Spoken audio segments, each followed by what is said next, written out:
Good evening students. आज का हमारा नया टॉपिक है सारणिक। तो आज से हम नया चैप्टर स्टार्ट करेंगे सारणिक। तो अब हम देखते हैं सारणिक क्या होता है। प्रत्येक वर्ग आव्यूह ए एक निश्चित संख्या से संबंधित होता है। इस निश्चित संख्या को वर्ग आव्यूह ए का सारणिक कहते हैं। इसे डिटर्मिनेंट ए या फिर डेल से निरूपित करते हैं।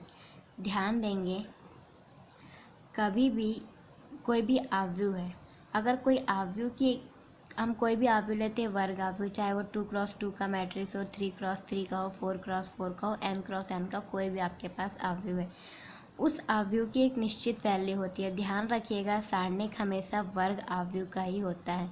उस n×n आव्यूह की एक निश्चित वैल्यू होती है, उस निश्चित वैल्यू को ही हम सारणिक बोलते हैं। ठीक है, इसे हम डिटर्मिनेंट ए से निरूपित करते हैं। ध्यान रखिएगा, ये जो साइन है ये आपका मॉड का साइन नहीं है। ठीक है, मॉड का साइन नहीं है ये आपका डिटर्मिनेंट को इंडिकेट करता है। जैसे अगर हम आव्यूह लिखते हैं तो आव्यूह को इस प्रकार हम ब्रैकेट में लिखते हैं ऐसे करके, वैसे ही सारणिक को हम इस प्रकार दो खड़ी लाइनों के बीच में लिखते हैं। ये आपका मापांक को डिनोट नहीं करेगा। ठीक है, ये आपका सारणिक को डिनोट करता है। या फिर इसे DETA डिटर्मिनेंट ए लिख सकते हैं, या फिर हम डेल से निरूपित कर सकते हैं। नेक्स्ट हम देखते हैं एक कोटि के आव्यूह का सारणिक। चूँकि मैंने बोला कि आपका जो सारणिक है वो वर्ग आव्यूह का ही बनेगा, तो वर्ग आव्यूह आपका एक कोटि का भी हो सकता है, 2 कोटि का भी हो सकता है, 3 कोटि, 4 कोटि, n कोटि, कितने के भी हो सकते हैं। तो यहाँ पर आपका वर्ग आव्यूह एक कोटि का है, तो मान लेते हैं A=A, ये आपका मैट्रिक्स है, तो इसका डिटर्मिनेंट क्या बनेगा, इसका सारणिक क्या बनेगा, इसको हम कैसे लिखेंगे, डिटर्मिनेंट A=A1। ये ए आपका मैट्रिक्स है, तो इस मैट्रिक्स ए की कोई एक निश्चित वैल्यू है, इसी को क्या लिखा है हमने A1। जैसे इसको एग्जांपल से देखते हैं, अच्छे से समझ में आएगा। जैसे आपको दिया है, यदि A=5, ये 1×1 का मैट्रिक्स है। ठीक है, अब मुझे इसका डिटर्मिनेंट निकालना है, इसका मुझे सारणिक निकालना है, तो उसे हम कैसे शो करेंगे, डिटर्मिनेंट A=, ध्यान रखिएगा कभी भी अगर एक कोटि का मैट्रिक्स है तो अंदर में जो वैल्यू होती है वही उसका क्या होता है, डिटर्मिनेंट होता है। जैसे यहाँ पर अगर -3 दिया है तो इसका डिटर्मिनेंट निकालेंगे तो ये आपका -3 होगा, ना कि आप यहाँ पर इसको ये समझ ले कि ये मापांक है, मॉड्यूलस है, और ये -3 को आप +3 कर दे तो वो गलत हो जाएगा। तो हमेशा ध्यान रखेंगे, अगर एक कोटि का आव्यूह है उसका अगर आपको सारणिक निकालना है तो जो आपके आव्यूह में जो वैल्यू लिखी होती है वही उसका सारणिक होता है। जैसे ये 5 है, ये एक आव्यूह है, यहाँ पर 1×1, ये 5 है, आव्यूह है, तो इसका एक निश्चित वैल्यू क्या है, 5। तो इसी 5 का निश्चित वैल्यू 5, इसी को ही हम बोलते हैं इस आव्यूह का सारणिक। तो कोई भी अगर वर्ग आव्यूह है हमारे पास तो उस वर्ग आव्यूह की एक पर्टिकुलर वैल्यू होती है, उसी वैल्यू को हम उसका सारणिक बोलते हैं। इसे हम द्वितीय कोटि और तृतीय कोटि में अच्छे से समझ सकते हैं। देखते हैं कैसे। द्वितीय कोटि के आव्यूह का सारणिक। अब द्वितीय कोटि के आव्यूह का सारणिक कैसे निकालेंगे, मान लेते हैं हमारे पास मैट्रिक्स है A11, A12, A21, A22, ये 2×2 का मैट्रिक्स है। अब इसका हम सारणिक कैसे निकालेंगे, उसको हम रिप्रेजेंट कैसे करेंगे, उसको हम इस प्रकार mod A=A11, A12, A21, A22 से रिप्रेजेंट करेंगे। अब इस सारणिक की वैल्यू हम कैसे निकालेंगे, इस सारणिक की वैल्यू हम इस प्रकार निकालते हैं, A11 का मल्टीप्लाई करते हैं हम A12 से, A11 का मल्टीप्लाई किए, A11 का मल्टीप्लाई किए A22 से, फिर माइनस लगाते हैं और A21 का मल्टीप्लाई करते हैं A12 से। इन दोनों का मल्टीप्लाई करेंगे, देन माइनस लगाएंगे और इन दोनों का मल्टीप्लाई करेंगे। तो इस प्रकार आपका जो मैट्रिक्स, आपका जो सारणिक A है उसकी वैल्यू ये आती है। इसको हम एक एग्जांपल से समझ लेते हैं। अगर हमें कुछ इस प्रकार दिया है, सारणिक की वैल्यू 2, 6, -1, 2, हमें इसकी वैल्यू निकालने बोली है, तो क्या करेंगे, इस 2 का मल्टीप्लाई इस 2 से करेंगे, तो ये 2 × 2 हो जाएगा, माइनस इस 6 का मल्टीप्लाई इस -1 से करेंगे। यहाँ पर प्लस है माइनस है उस बात से कोई फ़र्क नहीं पड़ना चाहिए, यहाँ पर साइन में माइनस आएगा बस। अब मल्टीप्लाई करेंगे 2 2 ज़ा 4, -6 माइनस माइनस प्लस, तो इस प्रकार इसकी वैल्यू आ जाती है आपकी 10। नेक्स्ट आपको दिया है तृतीय कोटि के आव्यूह का सारणिक। अगर आपके पास तृतीय कोटि के आव्यूह का सारणिक है तो आप उसे कैसे सॉल्व करेंगे, एक कोटि का तो पता चल गया, एक कोटि की वैल्यू तो जो मैट्रिक्स में वैल्यू रहेगी वही रहेगी। दो कोटि के मैट्रिक्स में भी अपन देख सकते हैं, द्वितीय कोटि में इन दोनों का मल्टीप्लाई किए माइनस इन दोनों का मल्टीप्लाई किए, सॉल्व किए, जो वैल्यू आई वो हमारा सारणिक की वैल्यू हो गई। अब तृतीय कोटि के मैट्रिक्स में कैसे करेंगे देखते हैं। मान लेते हैं हमारे पास मैट्रिक्स है A11, A12, A13, A21, A22, A23, A31, A32, A33। इसका सारणिक हम कैसे निकालेंगे, इसका सारणिक को कैसे रिप्रेजेंट करेंगे, डिटर्मिनेंट ए से। उसके बाद इसको कैसे लिखेंगे, इन दो लाइनों के बीच में। अब यहाँ पर हमें 3 रो दिख रही है, R1, R2, R3, 3 कॉलम है, C1, C2, C3। इसको हम डायरेक्ट सॉल्व कर पाएंगे क्या, नहीं कर पाएंगे। क्यों डायरेक्ट सॉल्व नहीं कर पाएंगे, क्योंकि वैल्यू निकालनी है, तो इसको हम पूरी वैल्यू को डायरेक्ट सॉल्व कैसे कर पाएंगे, थोड़ा मुश्किल है। तो यहाँ पर हम क्या करते हैं, इसका प्रसार करते हैं, इस सारणिक का हम प्रसार करते हैं। अब प्रसार कैसे करेंगे देखेंगे। प्रसार कभी भी करना है तो कोई भी आप एक रो के सापेक्ष प्रसार कर सकते हो या एक कॉलम के अकॉर्डिंग प्रसार कर सकते हो। पहले मैं आपको रो के अकॉर्डिंग बताऊंगी, फिर मैं आपको कॉलम के अकॉर्डिंग बताऊंगी। मान लेते हैं प्रथम पंक्ति R1 के अनुदिश प्रसार, मैं R1 के अनुदिश प्रसार कर रही हूँ, तो R1 के अनुदिश जैसा प्रसार होगा वैसे ही प्रसार R2 के अनुदिश भी होगा, R3 के अनुदिश भी होगा, और जैसा C1 के अनुदिश होगा वैसे ही C2 का भी होगा, C3 का भी होगा। तो देखते हैं, इसका हमें प्रसार करके सॉल्व करना है। तो ये आपका क्या हो जाएगा, मॉड A। अब इस मॉड A को सॉल्व करना है तो इक्वल टू आपकी वैल्यू लिखेंगे। सबसे पहले हमारे पास वैल्यू क्या है, A11। ध्यान रखिएगा इसका प्रसार कैसे करेंगे। पहले मैं रो R1 के सापेक्ष प्रसार कर रही हूँ, मेरे पास सबसे पहली वैल्यू क्या है, A11। तो देखिए ये क्या है, A11, तो सबसे पहले क्या लिखेंगे, -1 की पावर 1 + 1, -1 की पावर 1 + 1, फिर इस वाली वैल्यू को लिखेंगे A11। ठीक, उसके बाद हम क्या करेंगे, ये जो आपका A11 वाला है, इस A11 वाले के सापेक्ष ये जो आपका रो है ना, और ये जो आपका कॉलम है, इसे आप छुपा लेंगे। दोनों के सापेक्ष ये जो A11 के सापेक्ष जो रो है और जो कॉलम है, उन दोनों को छुपा लेंगे। बची क्या वैल्यू, A22, A23, A32 और A33। तो इसको हम इस तरह सारणिक के फॉर्मेट में लिख देंगे, A22, A23, A32 और A33। ये वैल्यू बची थी हमारे पास, तो इसको इस प्रकार लिख दिया। अब उसके बाद क्या लिखेंगे, प्लस, फिर प्लस लिखेंगे। अब चूंकि हम इसके सापेक्ष प्रसार कर रहे हैं, तो अब इस वाली वैल्यू के साथ, अब इस वाली वैल्यू के अकॉर्डिंग प्रसार करेंगे। फिर वही करना है जैसे हमने पहले किया, -1 लिखा, -1 लिखेंगे, -1 की पावर में क्या लिखेंगे, जो यहाँ पर इसकी वैल्यू रहेगी। यहाँ पर a की वैल्यू 1, a के साथ में 1 1 था तो 1 + 1 लिखा, यहाँ पर a के साथ में 1 2 है तो यहाँ पर 1 + 2 लिख देंगे। तो फिर क्या आएगा आपका वैल्यू, फिर क्या लिखेंगे, A12। ठीक, अब A12 के बाद ये वाली वैल्यू कैसे मिलेगी, इसको इस प्रकार छुपा देंगे और इसको इस प्रकार यहाँ से ऐसे हम छुपा देते हैं। ये जो वैल्यू है, इस वैल्यू के संगत जो आपका रो है, जो आपका कॉलम और जो रो है, उसको छुपा देंगे। बचा क्या, A21, A31, A23, A33। तो उसको हम इस प्रकार लिख देंगे, A21, A23, A31, A33। ठीक, नेक्स्ट फिर प्लस, अब इस वाली वैल्यू के लिए देखनी है तो फिर वही -1, उसकी पावर में क्या होगा, 1 + 3, तो इसको हम क्या लिख देंगे, 1 + 3। अब उसके बाद A13 लिख देंगे। अब इसका प्रसार कैसे करेंगे, इसके सापेक्ष ही आपका कॉलम और इसका रो, दोनों को हमने छुपा दिया। तो छुपा दिया तो बचा क्या हमारे पास, A21, A22, A31, A32। तो उसको हमने इस प्रकार लिख दिया। अब इसको हम जब सॉल्व करेंगे, -1 की पावर 1 + 1 है तो -1 की पावर 2 हो गया। अब कभी भी जो -1 की पावर, अगर -1 की पावर आपका इवन नंबर होता है तो वैल्यू आपकी क्या आती है, 1 आती है, इसलिए यहाँ पर 1 आएगा, जिसे हमने नहीं लिखा है। ये आपका A11 रहेगा। अब इसको कैसे सॉल्व करेंगे, ये 2 × 2 का मैट्रिक्स बन गया। अब इस 2 × 2 के मैट्रिक्स को हम कैसे सॉल्व करते हैं, A22, A33 - A23, A32। Same ये प्लस है।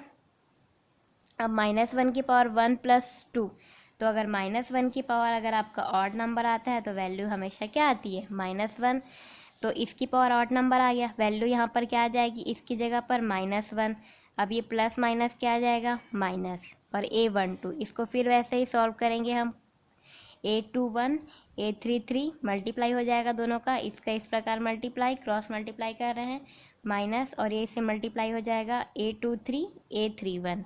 नेक्स्ट इसको फिर सॉल्व करेंगे, -1 की पावर 4 इवन है तो +1 हो जाएगा, A13 ऐसे लिखा, इसको फिर क्रॉस मल्टीप्लाई किए, A21 A32 -A31 A22। तो इस प्रकार ये हम सॉल्व करते हैं। जैसे हमने रो 1 के अकॉर्डिंग किया वैसे ही रो 2 के लिए भी करते हैं, वैसे ही रो 3 के लिए भी कर सकते हैं। तो मैं आपको एक और रो का करके दिखाती हूँ।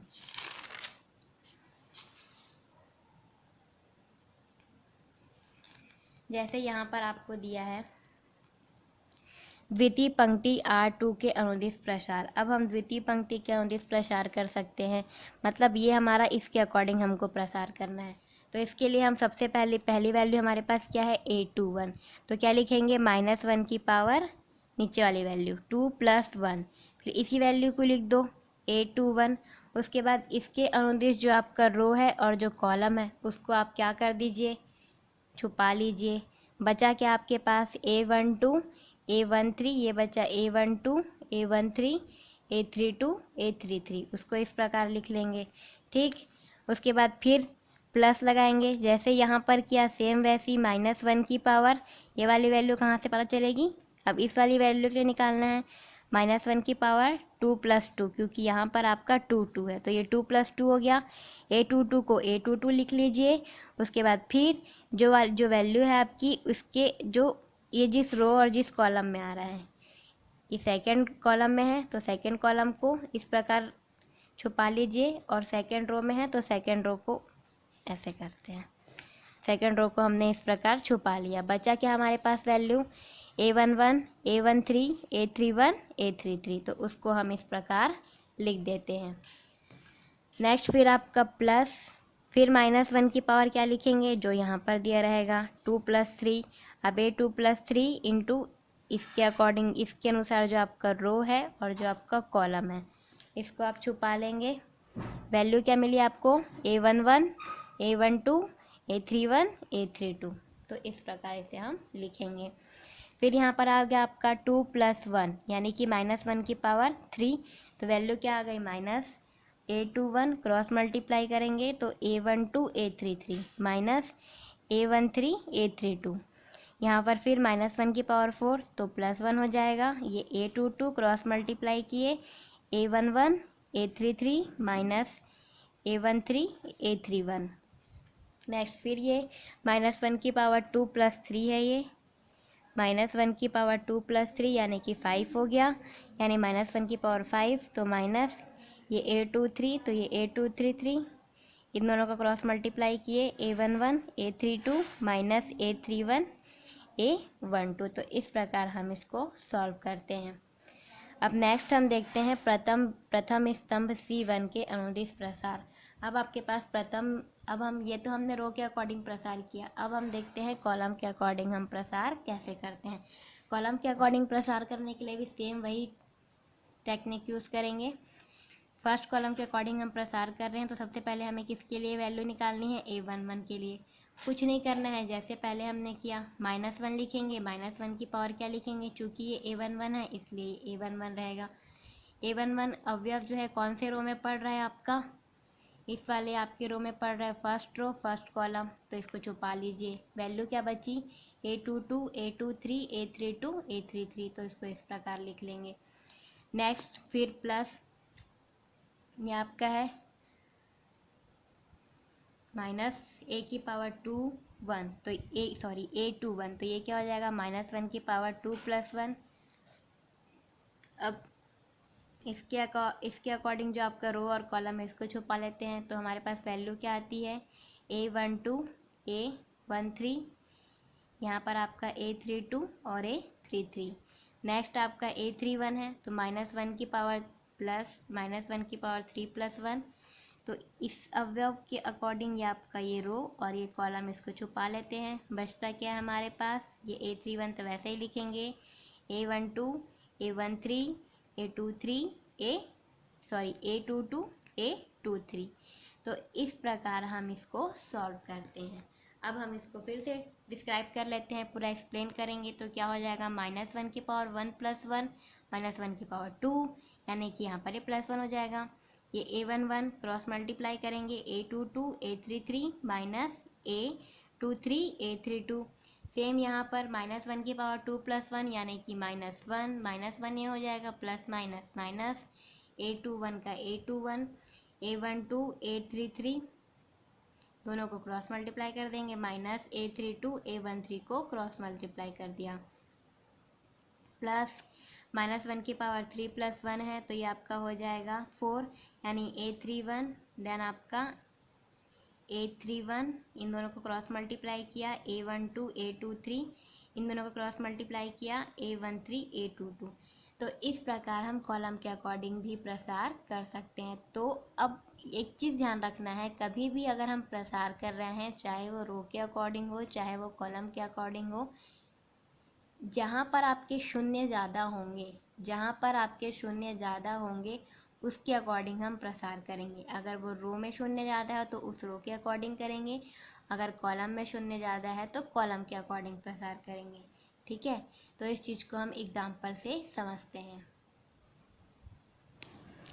तो अब हमारे पास जैसे ये दिया है A = 1 0 1 0 1 2 0 0 4, तो अब हमें इसका प्रसार करना है और डिटर्मिनेंट A की वैल्यू निकालनी है। तो हम चाहे तो इसके अकॉर्डिंग रो 1 के अकॉर्डिंग प्रसार कर सकते हैं, रो 2 के अकॉर्डिंग प्रसार कर सकते हैं, या रो 3 के अकॉर्डिंग प्रसार कर सकते हैं। हम चाहे तो C1 के अकॉर्डिंग भी कर सकते हैं, C2 के अकॉर्डिंग भी कर सकते हैं, C3 के अकॉर्डिंग भी कर सकते हैं। बट हमें किसके अकॉर्डिंग, तो हम किसके अकॉर्डिंग प्रसार करेंगे, ये इस बात पर डिपेंड करता है कि किस वाले रो या किस वाले कॉलम में वैल्यू 0 ज़्यादा है। जैसे यहाँ पर देखते हैं, अगर इस रो में देखते हैं तो यहाँ पर एक 0 है और 2 वैल्यूज़ है हमारे पास। इस वाले रो में अगर हम जैसे ये आपका 4 है, इस वाले अगर हम रो में देखें तो यहाँ पर एक 0 है, 2 वैल्यूज़ है। इस रो में देखते हैं तो यहाँ पर 2 0 है, 1 वैल्यू है। ठीक, तो इसके अकॉर्डिंग हमें प्रसार करना ज़्यादा ईजी होगा, क्योंकि यहाँ पर 2 0 है तो दो वैल्यू हमारी 0 हो जाएगी और एक हमारे पास ये बचेगा। और अगर हम कॉलम के अकॉर्डिंग देखें तो इस वाले कॉलम में 2 0 1 वैल्यू है, यहाँ पर भी 2 0 1 वैल्यू और यहाँ पर 3 वैल्यू है। तो मैं आपको एक बार रो के अकॉर्डिंग प्रसार करके दिखाती हूँ और एक बार कॉलम के अकॉर्डिंग प्रसार करके दिखाती हूँ। सबसे पहले मैं कॉलम के अकॉर्डिंग प्रसार करके दिखाती हूँ। अगर कभी भी डाउट हो कि कैसे हम प्रसार करेंगे, कैसे क्या करना है, A21 कहाँ पर आएगा, A12 कहाँ पर आएगा, तो इसको इस प्रकार सॉल्व कर लीजिएगा। अगर आपको ये दिया हो इस प्रकार तो इसे ऐसे लिखिएगा जैसे क्वेश्चन में आपको दिया हुआ है, और इसको इसके इक्वल टू में इस प्रकार लिख लीजिएगा, A11 A12 A13 A21 A22 A23 A31 A32 और A33। अब हम प्रसार करते हैं।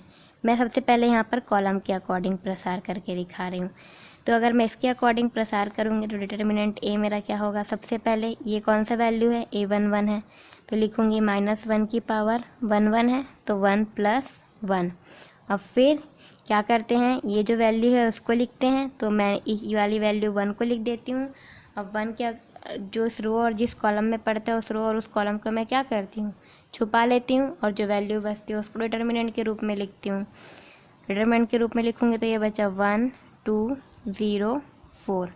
ठीक, नेक्स्ट अब ये वाली वैल्यू आती है हमारी, तो +(-1) की पावर 1 + 2 है तो ये 1 + 2, ये 0 है तो इसे हम इस प्रकार लिखेंगे 0। अब इस 0 के अकॉर्डिंग ये हमारा रो आ रहा है और ये हमारा कॉलम आ रहा है, तो यहाँ पर आपका बच गया 0 0 2 4। देन फिर ये वाली वैल्यू आ रही है हमारे, सॉरी मिस्टेक हो गया, इसके अकॉर्डिंग हमें प्रसार करना था ना, तो ये आपका A11 हो गया, ये हो गया। अब इसके अकॉर्डिंग हम देखते हैं तो ये आपकी वैल्यू है A21 के अकॉर्डिंग, तो यहाँ पर हो जाएगा आपका -1 की पावर 2 + 1 हो जाएगा यहाँ पर आपका, और 0 को 0 ही लिखेंगे। अब ये 0 आपका इस रो में आ रहा है, इस कॉलम में आ रहा है, तो ये 0 0 और ये आपका 1 4। नेक्स्ट अगर हम देखते हैं तो ये आपका क्या हो जाएगा, -1 की पावर, ये वाली वैल्यू किसके बराबर है, A31 के बराबर, तो 3 + 1 ये ज़ीरो है तो ज़ीरो लिख देते हैं। अब ये आपका इस वाले रो में आएगा और इस वाले कॉलम में आएगा, तो वैल्यू क्या बची हमारे पास 0 1 1 2। तो ये हो जाएगा 0 1 1 और 2। अब इसको सॉल्व करते हैं। -1 की पावर 1 + 1 यानी कि 2, यानी कि वैल्यू क्या आ जाएगी यहाँ पर 1, और ये तो 1 ही है आपका। अब इन दोनों को क्रॉस मल्टीप्लाई कर देंगे, या फिर पहले ऐसे ही उतार लेते हैं ऐसे। अब ये आपका बच गया प्लस -1 की पावर 2 + 1 यानी कि 3, यानी कि ये माइनस रहेगा, यानी यहाँ पर लिख देती हूँ मैं -1। अब ये तो ज़ीरो ही है तो इंटू ज़ीरो हो जाएगा। ये भी आपका ज़ीरो है तो इंटू आपका ज़ीरो हो जाएगा। अब ये आपका इन दोनों को हम क्रॉस मल्टीप्लाई करेंगे तो क्या हो जाएगा 1 × 4 -0 × 2, और ये आपका 1 का 1। वैल्यू क्या है यहाँ पर 4 - 0 = 1 × 4 = 4। तो इसकी वैल्यू हमारी क्या आ जाएगी 4। यहाँ पर हमने कॉलम के अकॉर्डिंग प्रसार किया है। अब इसी को हम रो के अकॉर्डिंग प्रसार करके भी देख सकते हैं। तो चलिए देखते हैं इसका वैल्यू कैसे आएगा।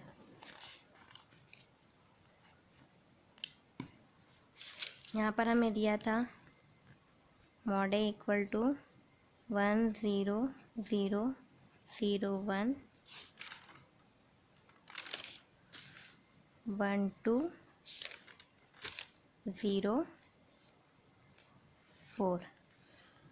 ठीक, इसे हमने मान लिया था। यहाँ पर ये A11 है, A12 है, A13, A21, A22, A23, A31, A32 और ये आपका A33।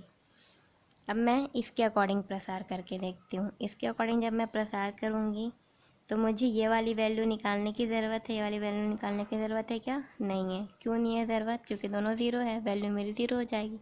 मुझे बस ये वाली वैल्यू निकालनी है। तो ये किसके इक्वल है आपका? A33 के इक्वल है। तो -1 की पावर आपका हो जाएगा 3 + 3, वैल्यू 4 है तो 4 ही लिख दीजिए। अब इसके अकॉर्डिंग जो रो है और जो कॉलम है उसको छुपा लीजिए। बचा क्या आपके पास 1 0 0 1। तो ये आपका हो जाएगा 1 0 और ये 0 1। ये आपकी वैल्यू हो जाएगी -1 की पावर 6, तो वैल्यू आ जाएगी 1। ये 4, ये क्रॉस मल्टीप्लाई किए तो 1, इसको क्रॉस मल्टीप्लाई किए तो -0। वैल्यू क्या आ गई हमारे पास 4। तो इस प्रकार आप किसी के भी अनुदिश प्रसार के लिए वैल्यू आपकी हमेशा वही आएगी, सेम आएगी। अब हम यहाँ पर कुछ एग्जाम्पल और देख लेते हैं।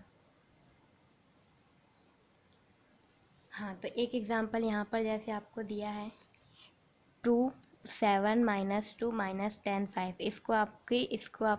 आपको इसका वैल्यू निकालना है। तो आपको दिया है, मान लेते हैं del = 2 7 -2 -10 5। तो 2 तो एज इट इज़ रहेगा। इसको प्रसार करेंगे तो ये क्या हो जाएगा आपका? इसको सॉल्व करेंगे तो 7 × 5 माइनस, इन दोनों का क्रॉस मल्टीप्लाई होगा, -10 -2। तो 7 पंचे 35 -20, ये माइनस होगा 15 और आपकी वैल्यू आ गई 30। नेक्स्ट इसको सॉल्व करेंगे। यहाँ पर हमें x की वैल्यू फाइंड आउट करनी है। तो यहाँ पर इसको भी हम जैसे 2 × 2 के सारणी को सॉल्व करते वैसे ही इसे सॉल्व करेंगे। इन दोनों का मल्टीप्लाई हो जाएगा 2 × 2 -5 × 3। वैसे इन दोनों का मल्टीप्लाई हो जाएगा 16 × 2 -5 × 3। ये आपका हो जाएगा 2x² 15 = 32 - 15। इसको सॉल्व करेंगे तो वैल्यू आएगी आपकी x² = 16। तो यहाँ से x की वैल्यू आ जाएगी आपकी +-4। एक और एग्जांपल देख लेते हैं। आपको वैल्यू दिया है, आपको क्वेश्चन दिया है यहाँ पर q = A L M N 0 B P Q 0 0 C R 0 0 0 D। अब आपको यहाँ पर इसको सॉल्व करके इसकी वैल्यू निकालनी है। तो मान लेते हैं ये आपका डिटर्मिनेंट A है। अब यहाँ पर ये आपका है 4 × 4 का मैट्रिक्स। तो सबसे पहले 4 × 4 का मैट्रिक्स किस में टूटेगा? आपका 3 × 3 के मैट्रिक्स में टूटेगा। और 3 × 3 का मैट्रिक्स किस में टूटेगा? आपका 2 × 2 के मैट्रिक्स में टूटेगा। फिर उसको हम सॉल्व करेंगे।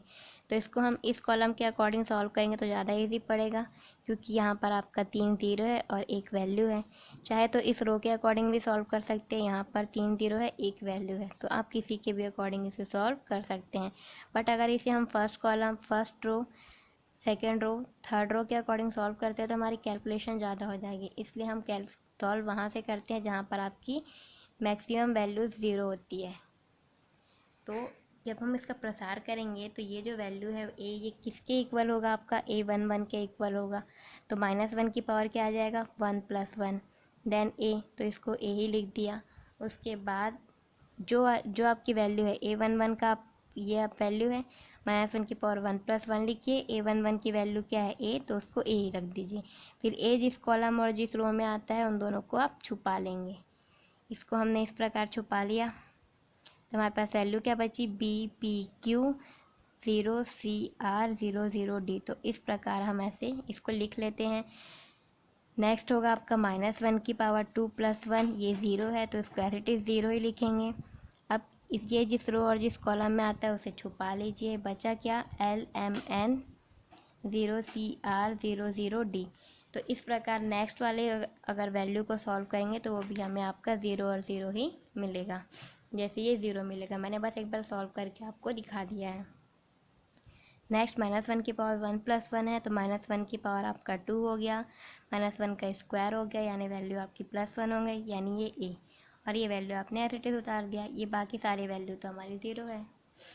अब जब हम इसको सॉल्व करेंगे तो यहाँ पर फिर ये हमको 3 × 3 का मैट्रिक्स मिल गया। अब 3 × 3 के मैट्रिक्स को जैसे सॉल्व करते हैं वैसे ही सॉल्व कर देंगे। यहाँ पर हम चाहे तो इसके अकॉर्डिंग भी प्रसार कर सकते हैं या इसके अकॉर्डिंग भी प्रसार कर सकते हैं। चाहे तो कॉलम 1 के अकॉर्डिंग प्रसार कर लेते हैं या रो 3 के अकॉर्डिंग प्रसार कर लेते हैं। यहाँ पर भी प्रसार हमने कॉलम 1 के अकॉर्डिंग किया है तो ए को एज इट इज़ लिख देते हैं। अब इसको प्रसार करेंगे तो ये है हमारा A11, तो -1 की पावर 1 + 1, A11 की वैल्यू है B, तो B को एज इट इज़ लिख दिया। जिस रो और जिस कॉलम में है उसे छुपा लेंगे। बचा क्या हमारे पास? CR0D, तो CR0D इसको इस प्रकार लिख देंगे। सॉल्व करेंगे तो ये वैल्यू आ जाएगी आपकी B। इन दोनों को क्रॉस मल्टीप्लाई करेंगे तो ये आपका CD - R × 0 0, CD - 0 आपका CD हो जाएगा, BCD का इंटू हो जाएगा तो BCD, और A का इंटू हो जाएगा तो ABCD। तो इस प्रकार आप किसी भी मैट्रिक्स का सारणिक हम निकाल सकते हैं। किसी भी वैल्यू सारणिक को हम सॉल्व कर सकते हैं। बट एक चीज़ का ध्यान रखिएगा, सारणिक को कभी भी सॉल्व करेंगे तो हमेशा जो सारणिक होता है आपका वो वर्ग आव्यूह का ही हमेशा सारणिक हम निकाल सकते हैं। अगर वो वर्ग आव्यूह नहीं है तो उसका सारणिक भी परिभाषित नहीं होगा। अगर आपके पास एक कोटि का आव्यूह है तो एक कोटि के आव्यूह में जो वैल्यू अंदर लिखी होती है आव्यूह की, वही उसका सारणिक होगा। चाहे प्लस में हो तो प्लस में होगी वैल्यू, माइनस में हो तो माइनस में होगी। अगर दो कोटि का आव्यूह है द्वितीय कोटि का तो उसको हम क्रॉस मल्टीप्लाई करके सॉल्व करते हैं। तृतीय कोटि का आव्यूह है तो उसे हम प्रसार करते हैं और द्वितीय कोटि के आव्यूह में कन्वर्ट करते हैं, फिर उसको प्रसार करके सॉल्व करते हैं। और चतुर्कोटि का आव्यूह है तो चतुर्कोटि के आव्यूह को हम तृतीय कोटि के आव्यूह में कन्वर्ट करते हैं, तृतीय कोटि को फिर द्वितीय कोटि के आव्यूह में कन्वर्ट करते हैं, फिर उसको हम प्रसार करके सॉल्व करते हैं। तो आज के लिए बस इतना ही।